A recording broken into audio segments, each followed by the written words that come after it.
প্রিয় ইসলামী ভাইয়েরা, ঈদে মিলাদুন্নবী প্রস্তুতি চলছে। কিভাবে ঈদে মিলাদুন্নবী করলে আমরা যদি পালন করি অর্থাৎ উদযাপন করে থাকি, আল্লাহ রসুল খুশি হবেন, সেই নিয়ম রুলস মেনে আমরা ঈদে মিলাদুন্নবী করব। এবং প্রস্তুতি চলছে ঈদে মিলাদুন্নবীর উদযাপনের। এখন কিভাবে করব? সাহাবিকেরা আমরা যেভাবে উদযাপন করেছেন আমরাও সেভাবে করব।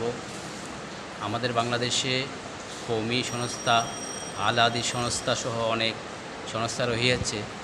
ওরা আহলে সুন্নাত ওয়াল জামাত প্লাস গাউসিয়া কমিটিদেরকে একটা প্রশ্ন করে যে আপনারা এই যে ঈদে মিলাদুন্নবী করছেন, এটা সাহাবিদের যুগে ছিল কি না।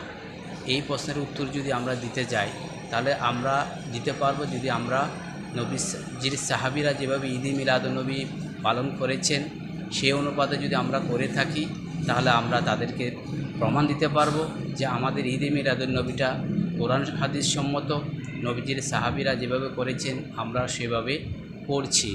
এখন প্রশ্ন হলো, নবীজির সাহাবিরা কিভাবে করেছেন? নবীজি যখন অসুস্থ ছিলেন, যেটি আখিরি সাহের সোম্মা আমরা পালন করে থাকি, এই নবীজি যখন সুস্থতা অনুভব করলেন, সুস্থ হলেন, তখন সাহাবিদের মধ্যে হযরত আবু বকর সিদ্দিক, হযরত ওমর, হযরত উসমান এবং হযরত আলী এরা অসহায় মানুষের মধ্যে সাদকা করলেন নবীজিকে সুস্থ পেয়ে।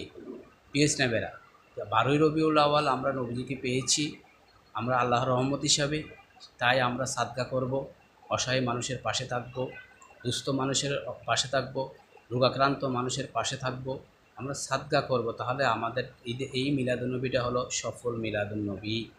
তাই প্রস্তুতি যারা কমিটি, তাদের কাছে আমরা উদাত্ত আহ্বান, এমন কোনো ঈদে মিলাদুন্নবীর প্রোগ্রাম আমরা করব না যেটা কোরআন হাদিস সমর্থন করে না। যে মিলাদুন্নবীতে গরিব অসহায় মানুষের কোনো উপকার আসে না, সেই ধরনের মিলাদুন্নবী আমরা উদযাপন করব না। আমরা ওই মিলাদুন্নবী উদযাপন করব যেটাতে সাহাবী কেরাম যেভাবে করেছেন, অসহায় মানুষ যেভাবে উপকৃত হয়েছেন, আল্লাহ রাসূল সাহাবীদের প্রতি যেভাবে খুশি হয়েছেন, আমরা সেভাবে ঈদে মিলাদুন্নবী পালন করব ইনশাআল্লাহ।